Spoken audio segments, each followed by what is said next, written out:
We are living in a time of fear, a time in which so many fear that the world around them is changing too fast, that nothing is constant, that their own definition of reality is being threatened. And this fear, it paralyzes them. It leads them to be stuck in their ways and their views. It leads them to resent anyone who might be different. So many in our world today are fearing difference. They fear the diversity of colors and sexualities and gender identities. They fear that this diversity somehow threatens them. And of course, we've seen this before in history. Fear tends to erupt most when there are population shifts, when we are living more openly and more freely, something that took place right after World War I. Fear takes place when we become ever more acquainted with diversity. It was the Nazi Party, after all, who came to power during one of the most open and progressive moments in modern times. The Nazi Party used fear as a tool of manipulation. They emerged during the Weimar Republic, during the sunset of a progressive and a liberal democracy. And so, yes, we've seen this before. We've seen often violent and hateful reactions to positive social change, to demographic change. So what is the antidote to these perilous times?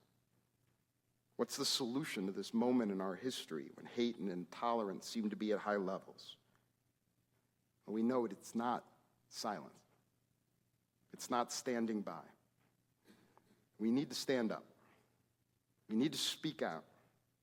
We need to make clear our positions. We need to speak of the values that we embrace, values that stem from our very tradition. Tonight it is an honor to welcome the Honorable Judge Sherry Eisenpress to speak to us. Judge Eisenpress is a sitting justice of the Supreme Court of the State of New York in the 9th Judicial District. In this capacity, Judge Eisenpress presides over the Integrated Domestic Violence Court as well as a civil calendar. Prior to her election in this seat in 2023, Judge Eisenpress had been a sitting family court judge in Rockland County since 2012, where she was designated as acting Supreme Court Justice effective in 2014.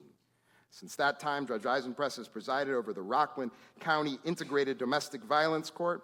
In addition, Judge Eisenpress presided over the Rockland County Family Treatment Court and the Youth Park created as part of the Raise the Age legislation from 2018 to 2023.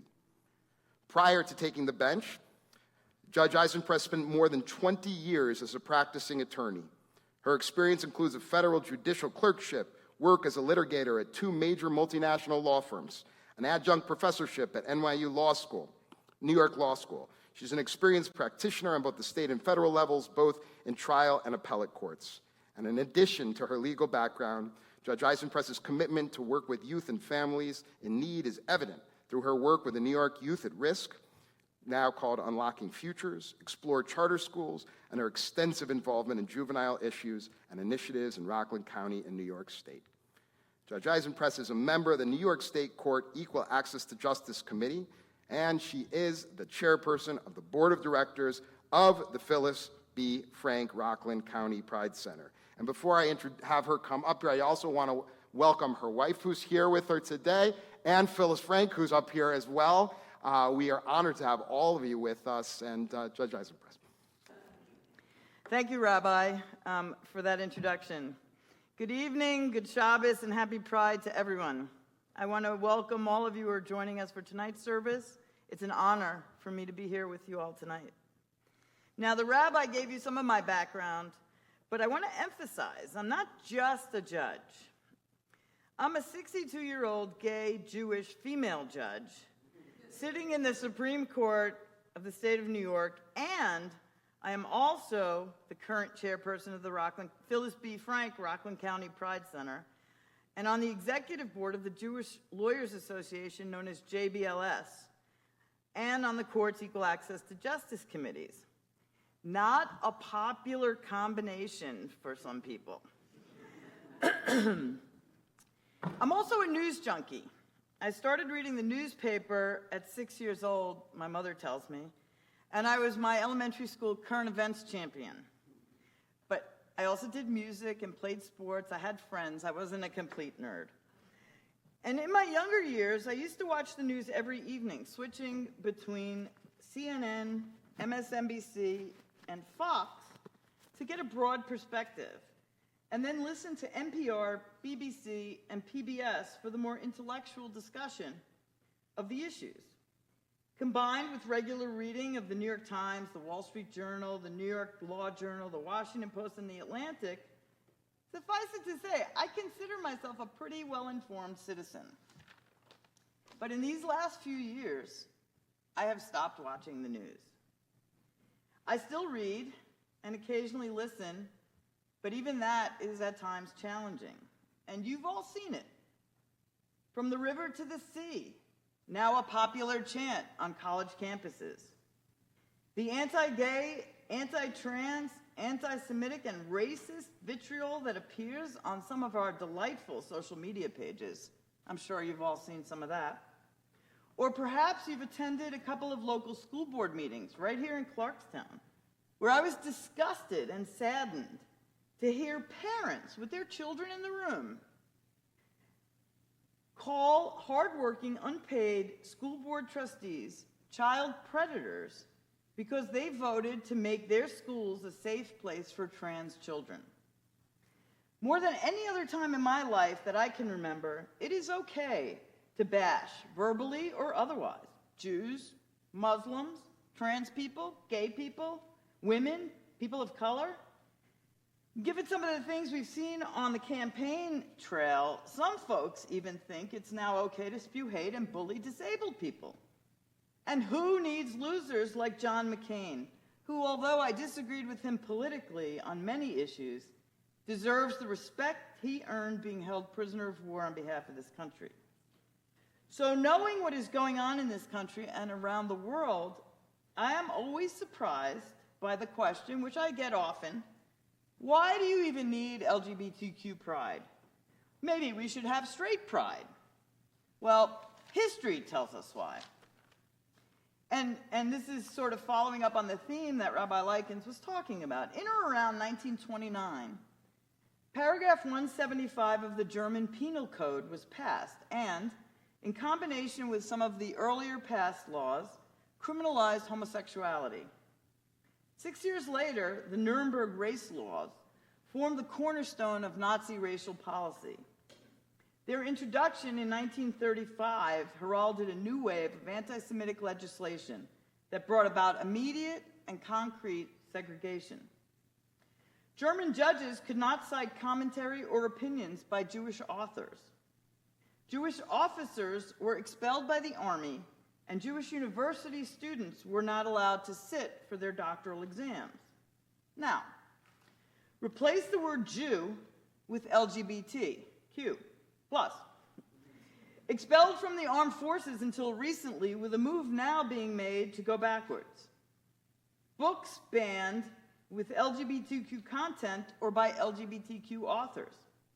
Jewish university students told that they should die because of a war in the Middle East that has been raging for my entire lifetime, and I'm 62, and which is heartbreaking and tragic for all the innocent Jews and Palestinian people that are being murdered because of the hate and ambition of leaders who pump up the hate and fail to take the needs of their citizenry into account.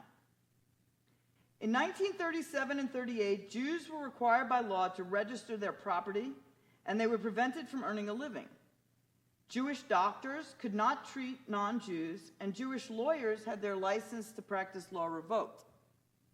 In 1938, Jewish men and women with non-Jewish first names had to add either Sarah or Israel to their first names, and all Jews had to carry identification cards and have their passports stamped with a J. Jews were barred from public schools and universities, cinema theaters, sports facilities, and designated Aryan zones. All told, between 1929 and 1939, there were over 400 legal restrictions placed on Jews and other groups and the people who lived, loved, and worked with or for them. Putting this in context, in Europe, during those years, Jews made up less than 2% of the total European population. This 2%, which equaled about 10 million or so Jews at the time, itself made up 60% of the worldwide Jewish population, which at that time totaled approximately 15.3 million people. Estimates of the LGBTQ population in the U.S. today range anywhere from 3.5% to 10% of the population, or between 9 and 24 million people in the United States out of 340 million people, similar percentages around the world. But you can watch the similar buildup of hate laws that led up to Nazi occupation of Germany in preceding the genocides in Cambodia, in Rwanda, in Darfur, just on the cover of the New York Times today, I believe, for what's going on there, and Bosnia. You can see on full display still today in many places in this country and around the world the systemic discrimination that impedes the move towards full equality for our black brothers and sisters, for indigenous people, and for other people of color.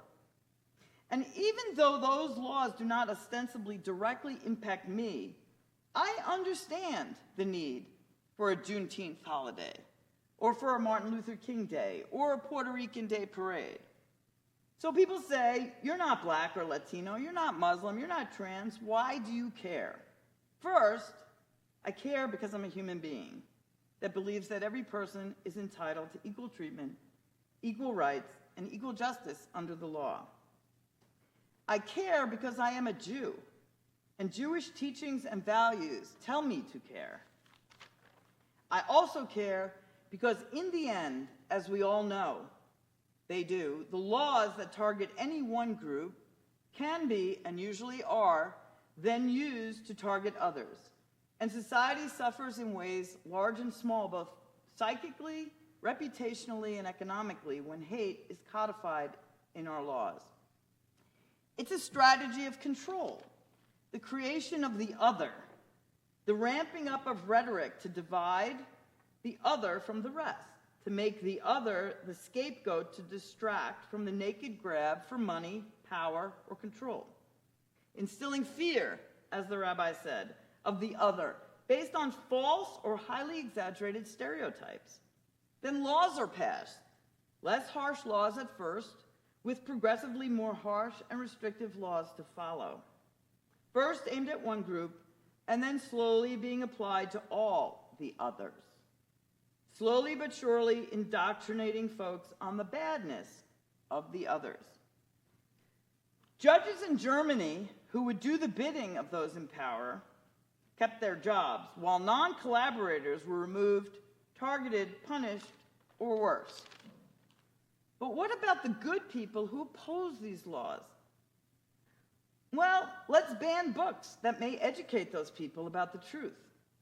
Let's create some fake news, repeat it over and over and over again until people start believing it to be true. Let's make it super hard for those others to vote. Keeping people ignorant, apart, and hating others is the tool of an oppressor. So long as we fight with each other, the power and resources will remain in the hands of a few.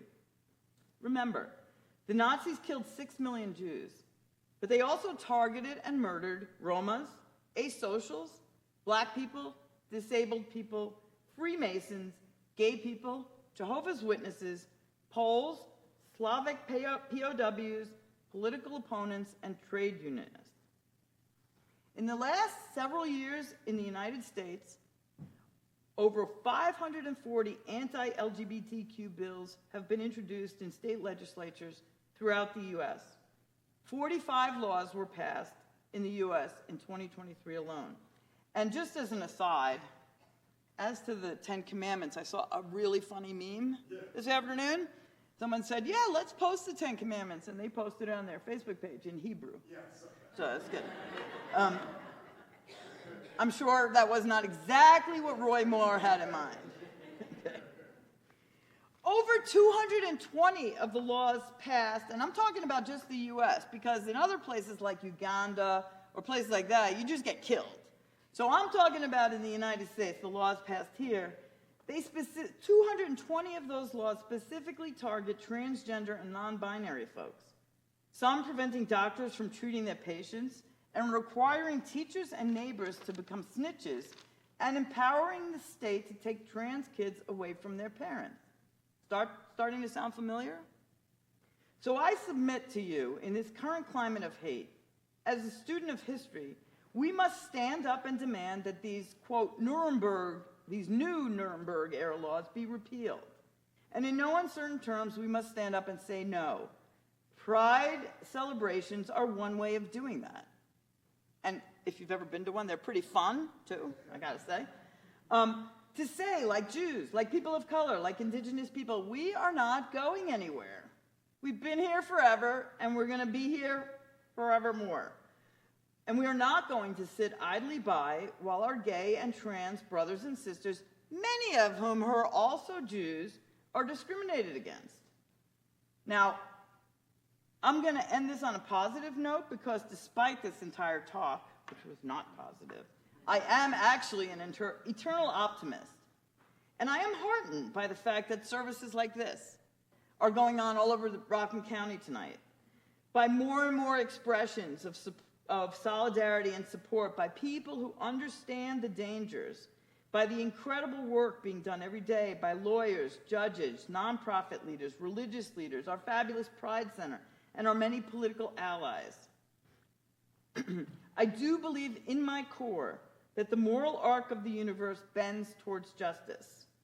But the pace of that bending depends on folks like you and me to stand up with pride and for what we know in our hearts is right. Equality and justice for all, no exceptions. Thank you.